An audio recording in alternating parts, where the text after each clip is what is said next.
शुरू करते हैं फिर।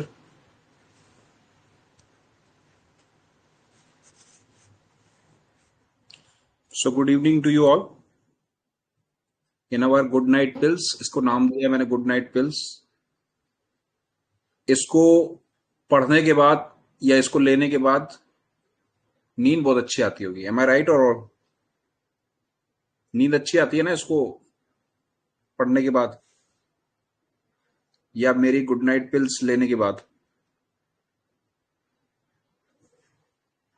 यस और नो?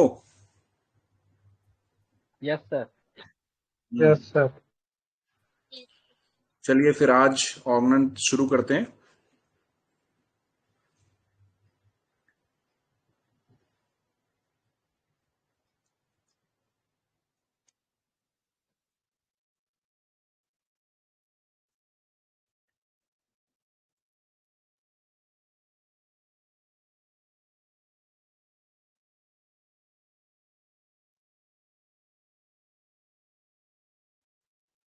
आज बारी है explanation of aphorism number 4, organ of medicine aphorism number 4। कितने लोगों ने पढ़ा है? सबसे पहले मैं जानना चाहूंगा कितने लोगों ने इसे पढ़ा है।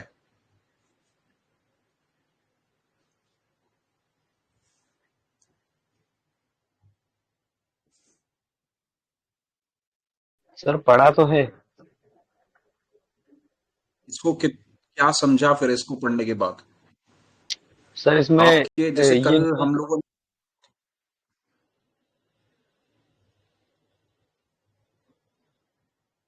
बताओ कल हमने जैसे डिस्कस किया था ना, ऐसे थोड़ी देर डिस्कस कर रहा हूं मैं। बताओ। बस इसमें प्रिजर्वर ऑफ हेल्थ के बारे में बताया गया है। Very good. और बताइए।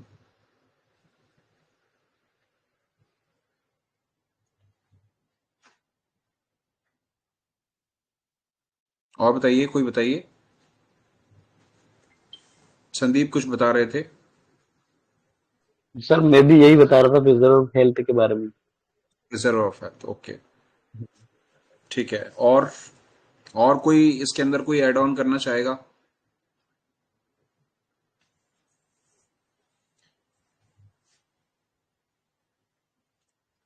प्रिजर्वर ऑफ हेल्थ को हम कैसे समझते हैं या उसका प्रैक्टिकल मीनिंग क्या है?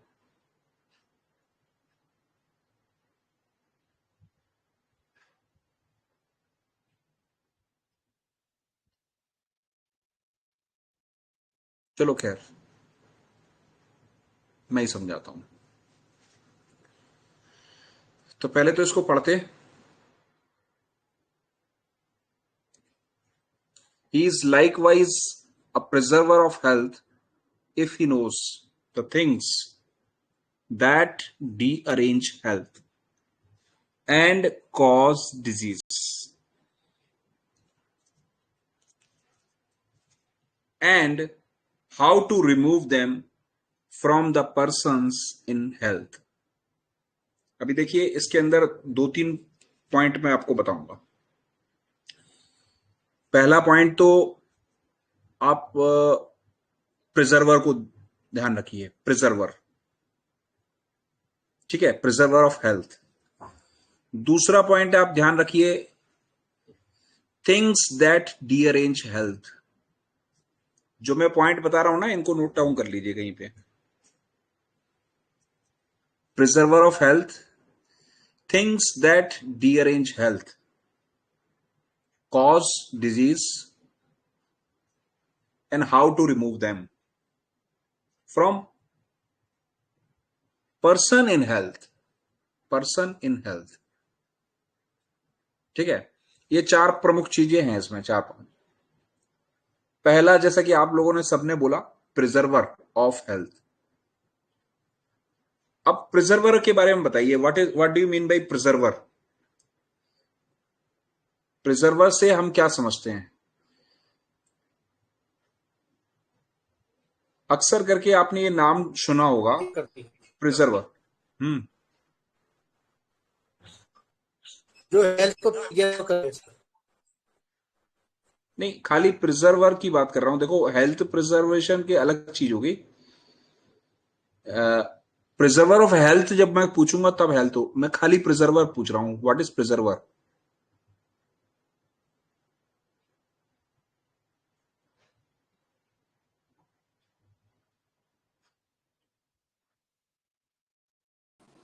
बताओ। Good evening sir. Too good evening. Maintain to maintain to maintain. Sir जैसे हम किसी चीज को प्रिजर्व करते हैं ना, जैसे पिकल्स या बहुत सारी चीजें होती हैं जिसमें उसमें हम कुछ इस हिसाब से केमिकल्स या नेचुरल चीजें डालते हैं कि वो प्रिजर्व रहे, वो खराब ना हो। बिल्कुल सही। जो प्रिजर्वेटिव होता है अपना, जैसे टू मेंटेन, या आप कह सकते हैं जिस रक्षा करने वाला, रक्षक, है ना? तो वो प्रिजर्वर ऑफ हेल्थ के, हेल्थ की रक्षा करने वाला, he is likewise a preserver of health. पर कब होगा वो? उस सर ने बोला इफ ही नोज, अगर उसको पता हो। क्या पता हो? अब देखो, दो, एक लाइन है उसके अंदर दो शब्दों को जोड़ा गया है एंड के द्वारा। तो इसका मतलब यह है कि आगे वाले शब्द का मतलब कुछ और है और अब पीछे वाले का कुछ और है। ये बहुत छोटी चीज है, हम लोग अक्सर पढ़ लेते हैं ऑर्गनन को, लेकिन ये ध्यान नहीं देते कि क्या क्या सिग्नल छोटे छोटे उसमें लिखे हैं। जैसे उन्होंने क्लियरली लिखा है, if he knows the things that derange health, things that derange health, and का इस्तेमाल किया और नहीं लिखा, एंड कॉज डिजीज। मतलब इससे क्या समझ में आता है कि disease cause are different thing and things that derange health are different thing. समझ रहे हैं आप लोग? You are getting my point? जी सर। कि जो हमारे अंदर डिजीज कॉज कर रही हैं वो चीजें कुछ और हैं, और जिन्होंने हेल्थ को डीअरेंज किया वो चीजें कुछ और हैं। अब इसको जोड़ो आप एफरिज्म नंबर 1 से, जिसमें हमने एक पॉइंट उठाया था सिक का। ठीक है? उसमें हमने कहा था कि bacterias are not causative agent. ठीक है? ये तो एंड प्रोडक्ट हैं इसके। ऐसी कोई और चीज थी जिसने इसकी हेल्थ को डीअरेंज किया। ठीक है? उसके बाद ये हुआ। तो ये दोनों ही चीजें समझनी है। अब देखो, ये तो ये भी कह सकते थे अगर आप कॉज ऑफ डिजीज जानते हो तो प्रिजर्व ऑफ हेल्थ हो सकते हो, लेकिन उनका ना, कॉज ऑफ डिजीज कॉज होने से भी पहले कोई ऐसी चीज है जो हेल्थ को धक्का देती है। जैसे आप इसको ऐसे समझ लीजिए, कोई चीज टेंडम में चल रही है, मतलब एक रास्ता से चल रही है, एक नॉर्मल वे में चल रही है, उसको किसी ने धक्का दिया तो अपनी जगह से डी पोजिशन हो गई ना। अब वो डी पोजिशन होने के बाद रीपोजिशन आने की कोशिश करेगी, और उस कोशिश में यदि उसको दोबारा धक्का लग जाए या उसका पैर फिसल जाए या वो बैलेंस ना कर पाए तो वो गिर पड़ेगी। तो दैट कॉजेस हिज फॉल और हर फॉल। क्या? कि वो मेंटेन नहीं कर पाई, या उसको दोबारा धक्का लग गया, या पैर फिसल गया। These are causes of fall. But जो उसकी स्पीड को या उसके मूवमेंट को, मोशन को डीअरेंज किया, वो तो ये सब नहीं था ना। वो तो 100% किसी का धक्का था। समझ रहे हो? तो किसने डीअरेंज किया वो अलग है, और डिजीज के अंदर, डिजीज कैटेगरी में फॉल हुआ वो अलग है। And how to remove them from the person in health. और कैसे, किसको रिमूव करना है? दोनों को। देखो, अभी तक क्लियरली सर ने लास्ट लाइन में ये क्लियर कर दिया कि जब तक वो डिजीज कंडीशन में नहीं पहुंचा है तो वो कौन सी कंडीशन में है? हेल्थ में। लिखा है ना, and how to remove them, इन सबको, किसको? The things that derange health of the disease. इनको रिमूव कर सके किससे? पर्सन इन हेल्थ, जो हेल्थ में था या है, उससे कॉज ऑफ डिजीज भी निकाल दे, अगर वो रहेगा तो वो डिजीज हो जाएगा, 100% डिजीज है। यहां कहीं भी डिजीज्ड पर्सन की बात नहीं की गई है, सिक पर्सन की बात नहीं हो रही है, ये ध्यान रखना। क्यों? क्योंकि आप किसके प्रिजर्वर हो? हेल्थ के। यहां पे प्रिजर्वर की बात हो रही है ना, तो एक हेल्दी ह्यूमन ही चाहिए हमको, हेल्दी ह्यूमन की ही बात कर रहे हैं। उस हेल्दी ह्यूमन के अंदर से वो चीजें हटा दो जो उसके हेल्थ को डीअरेंज कर सकती हैं या फिर उसके अंदर डिजीज कॉज कर सकती हैं। अब फॉर एग्जाम्पल एक छोटी सी अभी का केस बताता हूं, आज ही का। एक अंकल आए मेरे पास, उनकी रिपोर्ट्स थी, उनका जो थायराइड लेवल था वो ऑलमोस्ट 12.7 था, TSH level. Vitamin D level था 11। उनका सीरम आईजीए 350, हीमोग्लोबिन 9। ये मैं वो फाइंडिंग्स बता रहा हूं जो उनके अंदर पैथोलॉजिकल फाइंडिंग्स थी, ठीक है। कंप्लेन क्या थी? किसी चीज में मन नहीं लगता, दैट्स इट, और कोई कंप्लेन नहीं थी। History that he is a sports person, वो एक कोच पद से रिटायर हैं, तो स्पोर्ट्स पर्सन रहे तो एक्टिव रहे हैं, लेकिन अब एक्टिविटी का काम मन नहीं करता कि एक्टिविटी कर सकें, ठीक है। और इंक्वायर करने पे पता चला कब से, जब से वाइफ की डेथ हुई है। His wife expired because of carcinoma. उनको कार्सिनोमा डिटेक्ट हुआ, उसका इलाज कराया गया, नहीं ठीक हुई, जो भी कंडीशंस रही हो, जहां की भी कंडीशंस रही हो, हमारे पास जो कंडीशन लेके आए मैं आपको वो बता रहा हूं कि उसके बाद से इनका मन लगना बंद हो गया। तो अब ये बताइए, क्या ये हेल्दी हैं कि अनहेल्दी हैं इस समय जो मेरे पास आए हैं?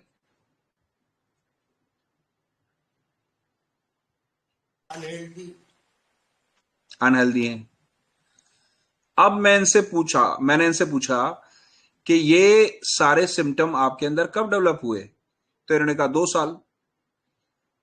और अगर वाइफ की पूछा जाए कि वाइफ कब खत्म हुई, तो पता चला 3 साल। मतलब 1 साल ये इस फेज में थे कि अगर कोई प्रिजर्वर ऑफ हेल्थ इनको मिल जाता तो वो उनकी जो डीअरेंज हेल्थ करने के कारण हैं या उनके अंदर जो डिजीज कॉज कर सकती हैं चीजें, उनको दूर कर सकता था। अब समझ रहे बात को मैं क्या समझाना चाह रहा हूं? समझ रहे हैं? यस और नो, कम से कम हामी भर दिया करो तो मुझे मालूम चले कि हाँ इंटरेक्शन हो रहा है। Yes sir, yes sir. तो अगर कोई ऐसा बंदा होता जो उनको इन चीजों को समझा देता कि इतना मत सोचो, ठीक है, it's a part of life, आगे चलिए, जिंदगी चलने का नाम है, चलते का नाम गाड़ी, तो शायद वो इस कंडीशन में नहीं पहुंचते जो अब वो पहुंच रहे हैं। हालांकि बहुत बहुत ज्यादा डिप्रेसिव नहीं थे, पर वो डिप्रेशन की तरफ जा रहे हैं। और डिप्रेशन होना एक अलग चीज है, डिप्रेशन के साथ उनके अंदर पैथोलॉजिकल फाइंडिंग्स आ रही। क्लिनिकल स्टेट क्या है? क्लिनिकल स्टेट कहती है कि अब अनीमिक हो गई है, अब इनके अंदर हाइपोथायराइडिज्म आ गया, अब इनके अंदर एलर्जिक कंडीशंस आ गई, तो ये सारी हेल्थ डीअरेंज हो गई।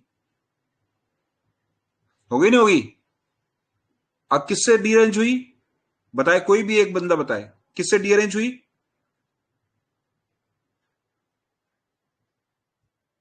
बोलो कौन? अभी तो समरी बताइए पूरी। सर थॉट प्रोसेस की वजह से उनके। नहीं, तो थॉट प्रोसेस क्या था वही तो पूछ रहा हूं मैंने। थिंक दैट डीअरेंज हेल्थ, कौन सी थिंग थी? सर उनकी वाइफ की डेथ। बस, उनकी वाइफ की death, this is the thing that derange health. And cause of the disease, cause of the disease क्या है? बताइए कॉज ऑफ द डिजीज क्या है?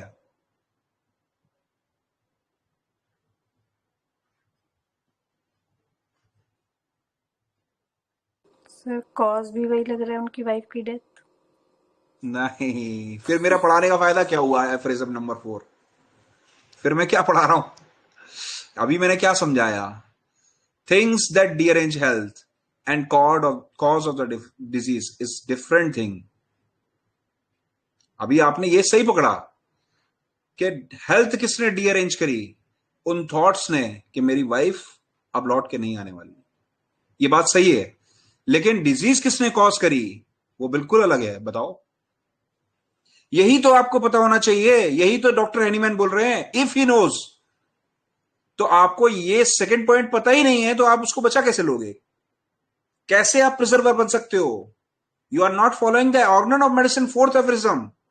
कैसे आप एक ट्रूली हीलिंग आर्ट को प्रैक्टिस कर पाओगे? आप जितने लोग प्रेजेंट हो, मैं सबसे पूछ रहा हूं, कोई तो बता दे कॉज ऑफ डिजीज। आपके सामने पूरा केस खोल के रखा है। कॉज ये हो सकता है क्या कि उनके वाइफ की डेथ के बाद जो उनको अकेलापन लग रहा है? अकेलापन तो मैंने बताया ना, अकेलापन आना तो इट्स अ डिप्रेसिव स्टेट है वो। अभी नहीं पहुंच रहे हो, पहुंचो, पहुंचा के छोड़ूंगा। सर उन्होंने जो हाँ, उन्होंने जो स्पोर्ट छोड़ा था वही हो सकता है। Right, very good, very good. Sedentary life is the cause of the disease. वो सीडेंट्री लाइफ के लिए बंदे नहीं बने थे ना, वो तो स्पोर्ट्स पर्सन थे। एक लगातार चलती हुई गाड़ी को अचानक से ब्रेक लगाओगे तो उसका भी पलटने का खतरा हो जाएगा। तो उनकी लाइफ के अंदर एकदम से ब्रेक लगा और गाड़ी ब्रेक लगने के बाद हल्की हल्की हल्की हल्की इनर्शिया की वजह से चलती है। चलती नहीं चलती है? जब भी आप ब्रेक लगाते हो थोड़ी दूर तक वो खिसकती है, because of inertia, due to inertia. और वो इनर्शिया भी ना मिले तो गाड़ी टॉपल ऑफ कर जाएगी, गिर जाएगी। वही उनके साथ हुआ, एकदम से उन्होंने सब चीज छोड़ दी। That is the cause of disease. वहां से उनके अंदर थायराइडिज्म बना, वहां से उनके अंदर जब जब वो रेगुलरिटी में नहीं आएंगे, जब उनके अंदर वर्किंग एफिशिएंसी थी उसके हिसाब से वर्क नहीं होगा, तो क्या होगा? फूड डिमांड कम हो जाएगी। फूड डिमांड कम हो गई, न्यूट्रिशन डेफिशिएंसीज आने लगी, विटामिन डी डेफिशिएंसी, ठीक है, अनिमिक हो गए। और ये सारे थॉट्स लगातार चल रहे हैं, एलर्जिक हो गए। अब मेरी बात समझ पा रहे हैं? अब ये मेरी बात जो मैंने इस केस के द्वारा आपको समझाने की कोशिश की, ये बात समझ पाए? जी सर। इसीलिए जरूरी था आपको ये केस बताना। इसके माध्यम से आपको ये समझ में आएगी चीजें।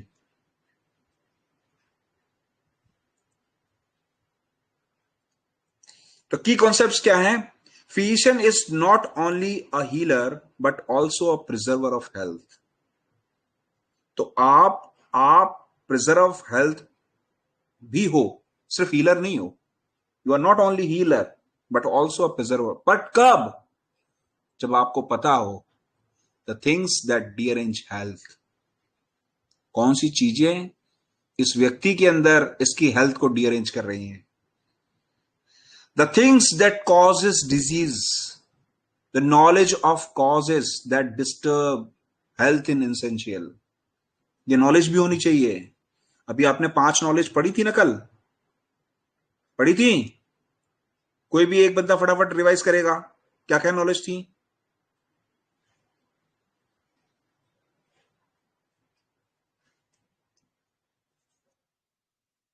नहीं पढ़ी? ये सब रटे होनी चाहिए। 5 पंजे कल पढ़ाए थे,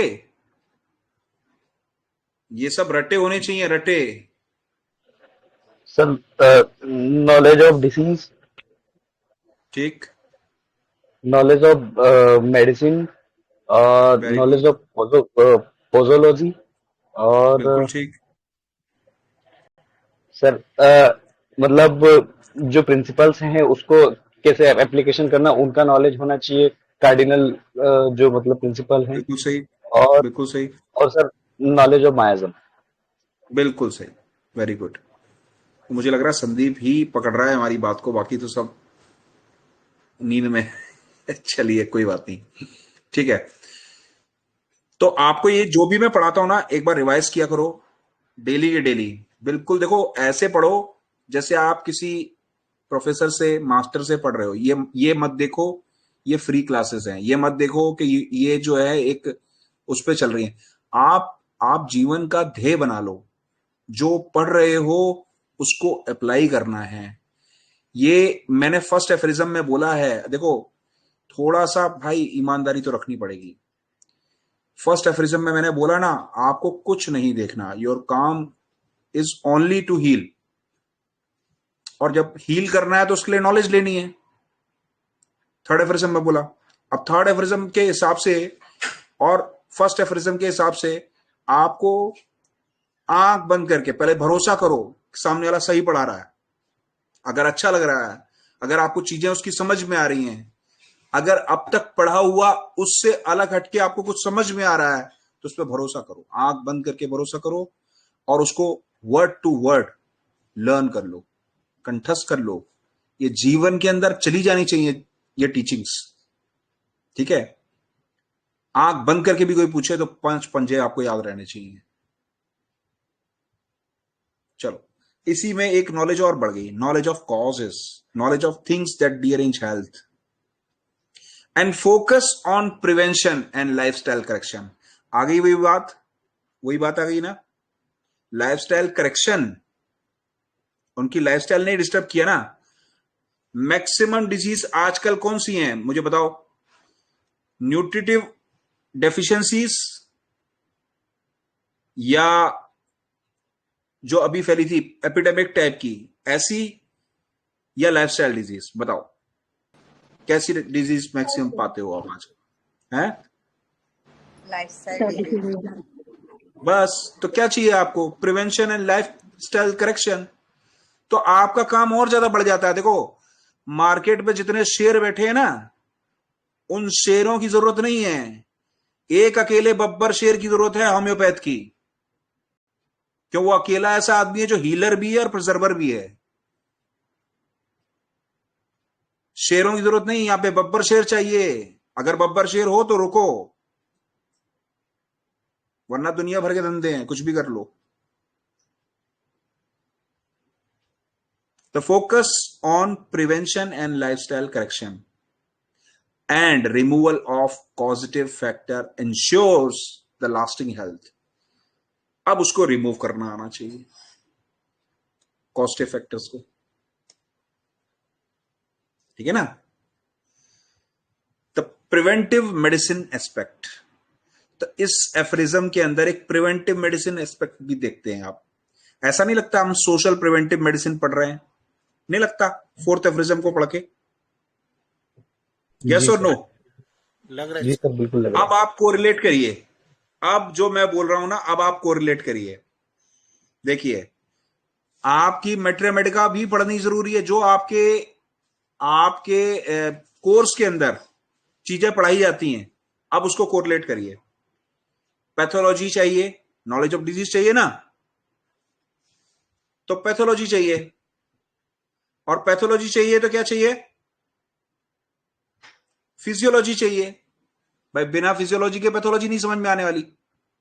और प्रॉपर फिजियोलॉजी के लिए एनाटमी चाहिए, और एनाटमी फिजियोलॉजी हो गई तो बायोकेमिस्ट्री चाहिए। चाहिए नहीं चाहिए? तो फर्स्ट ईयर सिलेबस कंप्लीट हो रहा है नहीं हो रहा है? एंड नॉलेज ऑफ मेडिसिन चाहिए तो मैथमेटिका हो गया। पोस्टोलॉजी चाहिए तो फार्मेसी हो गई। चाहिए नहीं चाहिए? है। जी एंड सर। डिजीज की नॉलेज की वजह से आपको सर्जरी की नॉलेज चाहिए, आपको ऑप्शन गायनी की नॉलेज चाहिए, आपको स्किन की नॉलेज चाहिए, डर्मेटोलॉजी की, ठीक है, आपको ऑर्थो की चाहिए, आपको पीडियाट्रिक्स चाहिए। तो जितना आप पढ़ते आए हो ना, कुछ नया नहीं पढ़ रहे, यही सब पढ़ रहे हो ना। अब इसमें एसपीएम बच रहा था, वो फोर्थ में लपेट लिया सर ने। आ गया नहीं आ गया? तो this is the social preventive medicine aspect, fourth aphorism. तो क्या कहते हैं? Aphorism 4 emphasises importance of prevention, identifying dietary, environmental and emotional factor. कल लास्ट में एफरिज्म के टाइम पे एक बात करी थी सर ने, जब सर ने कल पढ़ाया था एफरिज्म नंबर 3, तो उसमें लास्ट में सर ने एक बात कही थी। क्या कही थी भाई? कि आपको यदि इसके ऑब्स्टेकल टू क्योर पता है, कहा था obstacle to cure and how to remove them, उन्हीं को घुमा के बता रहे ना अभी, उनको खोल के बता रहे ना अभी, बता रहे नहीं बता रहे हैं? जी सर। भाई ऑब्स्टेकल क्योर को ही इन्होंने और मोर एक्सप्लेन किया है, कॉस्टिव फैक्टर में और थिंग्स दैट डिअरेंज हेल्थ में, उसको तोड़ दिया है। तो उसी के अंदर आ गया क्या? हेल्दी हैबिट्स ना होना, एनवायरमेंटल चेंजेस होना, डाइटरी चेंजेस होना और इमोशनल फैक्टर। अभी आपने देखा नहीं, देखा था ना, क्या था? इमोशनल फैक्टर आया दैट कॉजेस डिअरेंज इन हेल्थ। उसके बाद क्या हुआ? उसकी हेल्दी हैबिट्स डिस्टर्ब हो गई, दैट कॉजेस डिजीज। तो यही सब चीजें हैं, डाइटरी, एनवायरमेंटल, इमोशनल, हैबिट्स। तो क्या करना है हमें? Encouraging healthy habits and avoid known triggers. हमें पता है इसकी वाइफ की डेथ हो गई और ये बंदा सोचेगा, तो हम उसको अवॉइड करने के लिए प्रेरित करेंगे, उसको समझाएंगे कि भैया ये सोचने से कुछ नहीं रखा। जितनी बार मिलेंगे उसे कंसोलेशन देंगे, उसे थोड़ी सी काउंसलिंग देंगे, तो वो इन चीजों से अलग होगा। तो मैंने क्या किया? मैंने कुछ अलग किया क्या उनको? मैंने दवा दी, ईमानदारी से सारी केस को समझा, उसको दवा दी और उनको बोला अंकल जी आप एक काम करा करो, आप एक क्लब ज्वाइन कर लो, या जो हेल्थ क्लब होते ना, जिम वगैरह टाइप के, जिनके अंदर जिम के अलावा भी, देखो एक जिम होता है, एक हेल्थ क्लब होता है, हेल्थ क्लब में और भी डिफरेंट हेल्दी एक्टिविटीज होती हैं अदर देन जिमिंग। तो मैंने कहा कोई हेल्थ क्लब ज्वाइन कर लो, या कोई टूर एंड ट्रेवल हेल्थ, मतलब उनकी दूसरी हॉबी थी टूर एंड ट्रेवल, तो मैंने कहा कोई tour and travel group join कर लो जिसके अंदर रेगुलर टूर्स होते हो। तो बोले कि अभी मेरे एक फ्रेंड ने बोला था कि एक टूर जा रहा है हमारा धार्मिक यात्रा के लिए, तो आप चलो। तो डॉक्टर साहब मुझे जाना चाहिए। मैंने कहा 100% जाना चाहिए। तो मैंने क्या किया? मोटिवेट किया ना भाई। Role of physician extend beyond treatment, last line लिखी है ना, role of physician extend beyond treatment, treatment के बियॉन्ड भी कुछ है। क्या है? Avoiding known triggers. Known triggers क्या थे? उसी के बारे में सोचते रहना, वो मैं अवॉइड करवा रहा हूं। और क्या कर रहा हूं? एनकरेजिंग हेल्दी हैबिट्स, कि भैया जिम क्लब ज्वाइन करो या टूर एंड ट्रेवल करो। लोगों के बीच में रहोगे, बात करते रहोगे, दिमाग भटकेगा, दिमाग चेंज हो जाएगा। जहां एक जगह लगा हुआ है वहां से हटेगा, हटेगा नहीं हटेगा? अननोइंगली आप भी एफरिज्म नंबर 4 को फॉलो करते ही होंगे, बट आज के बाद आप इसको 2 पार्ट में डिवाइड करके पढ़ोगे। आज के बाद अपनी कॉपी के अंदर, जिसमें भी आप हिस्ट्री लेते हो, कॉपी में, डायरी में, रजिस्टर में, किसी में भी, उसमें एक छोटा सा कॉलम बनाना। ठीक है? ये सबको बोल रहा हूं, ध्यान रखना। एक छोटा सा कॉलम बनाना और उस पर लिखना थिंग्स दैट डिअरेंज हेल्थ। दूसरे कॉलम में लिखना कॉजेटिव फैक्टर्स या कॉज ऑफ डिजीज। और आपने उसकी पूरी हिस्ट्री में क्या पाया वो आपको नोट करना है। उसमें कॉजेटिव फैक्टर्स में क्या कॉजेस हो सकते हैं और क्या इसके अंदर चीजें थी जिसने हेल्थ को डिअरेंज किया। ऐसे पढ़ना। जब आप ऐसे पढ़ोगे ना, अगर रीसेंट कॉज है तो एलिमेंट फ्रॉम निकालने में बहुत आसानी मिलेगी।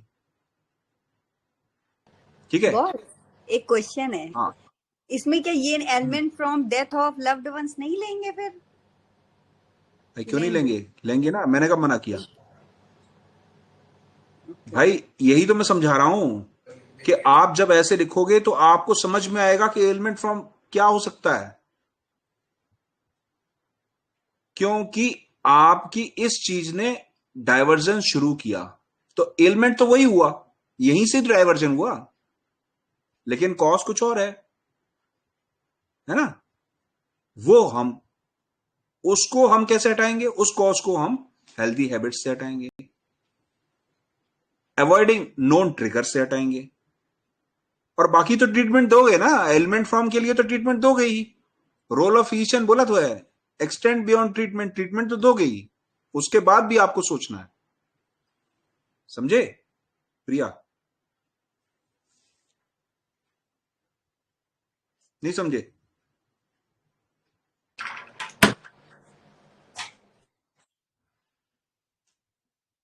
कोई रिस्पॉन्स नहीं आ रहा प्रिया का। समझ गए बॉस, समझ गए। हाँ तो हाँ बोल दो, खत्म हो जाए कहानी। जी बॉस। चलो, तो प्रैक्टिकल एग्जांपल्स क्या हैं? Advising diabetic patient to avoid excessive sweets, ये सभी करते हैं, कॉमन है। Educating a personal hygiene to prevent skin disease, सभी करते हैं। काउंसलिंग ऑन स्ट्रेस मैनेजमेंट, मैंने किया है ना। टू प्रिवेंट माइग्रेन्स, माइग्रेन के टाइम पे आप काउंसलिंग कर लो। माइग्रेन क्या है? आप पे इमोशनल ब्लॉक्स हैं। Guiding mothers to child nutrition to avoid deficiencies, ये करते हो ना? करते हो, सभी लोग करते हो भाई, ये प्रैक्टिकल एग्जांपल्स हैं, ये आप करते हो, ये इसी का पार्ट है, बट अनलोइंगली करते हो। आज के बाद प्रॉपर डायरेक्शनली करोगे, कर पाओगे? नहीं कर पाओगे डायरेक्शनली, क्योंकि आप डायरेक्शन आपको मिल गया, कैसे वे में सोचना है और कैसे इसको फॉलो करना है, तो आज के बाद इसको डायरेक्शनली कर पाओगे। तो कंक्लूजन क्या निकला एफरिज्म 4 का? कंक्लूजन निकला the proactive role of physician. Active role क्या है? Treatment with the medicine. The proactive role क्या है? Treatment with counselling, treatment with giving diet and regime, and moreover prevention is important than cure। कहते नहीं है prevention is important then treatment? भाई आपके treatment से इंपॉर्टेंट है, उस पार्ट को क्यों छोड़े? True healing lies in the understanding and removal root causes of diseases. तो ट्रू हीलिंग तभी होगी जब रूट कॉजेस को रिमूव कर पाएंगे। So the homoeopathic physician is a guardian of health, या आप कह सकते हैं प्रिजर्वर ऑफ हेल्थ।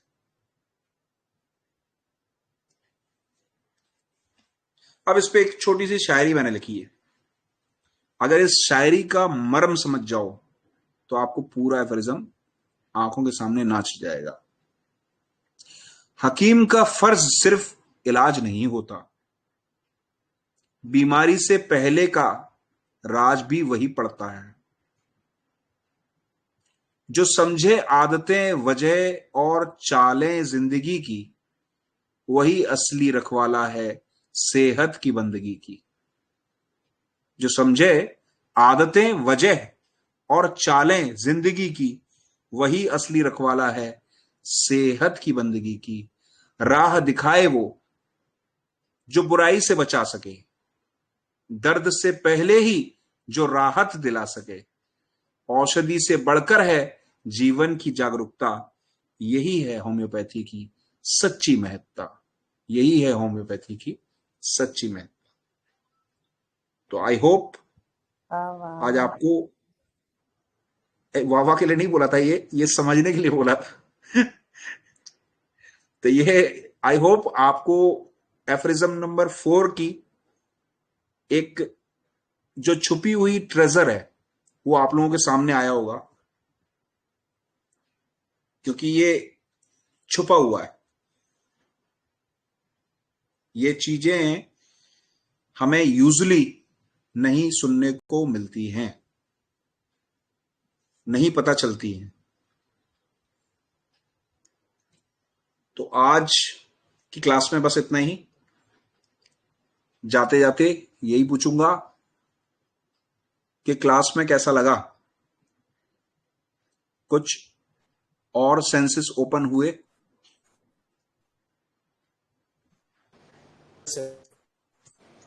डिफरेंस पता चला। Understand? Things that derange health and cause the disease. हाँ, और ये पढ़ते कब से आए हैं, है ना? हाँ सर देखो सर जी, क्रोनिक डिजीजेज में एलमेंट फ्रॉम लेना जरूरी है क्या? कोई जरूरी नहीं, कोई जरूरी नहीं। क्रॉनिक डिजीज से मतलब नहीं है। यही तो देखो, ये अभी आगे समझोगे, अभी जल्दबाजी मत करो। कल आएगा, इसका भी टर्न आएगा, फिफ्थ एफरिज्म का टर्न आएगा, उसमें तुम्हें बताऊंगा कहाँ क्रॉनिक डिजीज, कहाँ तुम्हें लेना है, कहाँ नहीं लेना है एलिमेंट फॉर्म। परेशान ना हो, ऐसा कोई जरूरी नहीं है क्रॉनिक डिजीज में लेना है कि नहीं लेना है, ठीक है?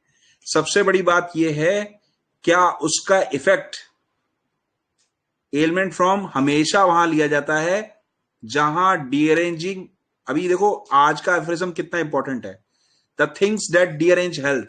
अगर the things that derange health आज भी अलाइव है तो आपको एलिमेंट फॉर्म लेना ही पड़ेगा, बिसाइड्स ऑफ क्रॉनिक डिजीज और एक्यूट डिजीज। समझ गए बेटा doctor Surabhi? Doctor yes sir. Surabhi समझे? Yes sir. आज के एफरिज्म की देन है कि आप समझ पाओगे कि कब एलिमेंट फॉर्म उठाना है नहीं उठाना है। अगर थिंग्स दैट डीअरेंज हेल्थ, ये मैं पर्ल दे रहा हूं, इस पर्ल को संभाल के रखना, ये पर्ल है, वाकई में पर्ल है, होम्योपैथिक पर्ल, के the things that derange health अगर आज भी अलाइव है, आज भी एक्टिव फॉर्म में है, तो आपको एलिमेंट फॉर्म लेना ही पड़ेगा, क्योंकि वहीं से स्टार्ट हुआ है ना, वो लेना पड़ेगा। और वो आज भी अलाइव है, वो फिर डिस्टर्ब करेगा, आप कितना भी सही करो वो फिर डिस्टर्ब करेगा। करेगा नहीं करेगा सुरभि?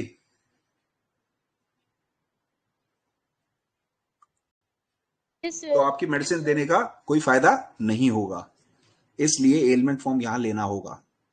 जहां कहीं भी ऐसा होता है वहां एलिमेंट फॉर्म लेना पड़ता है, ठीक है? चलो, आज की मुलाकात बस इतनी, कल करेंगे फिर बाकी बातें। Good night boss. Good night, good good night. Night. Good night, good night to all.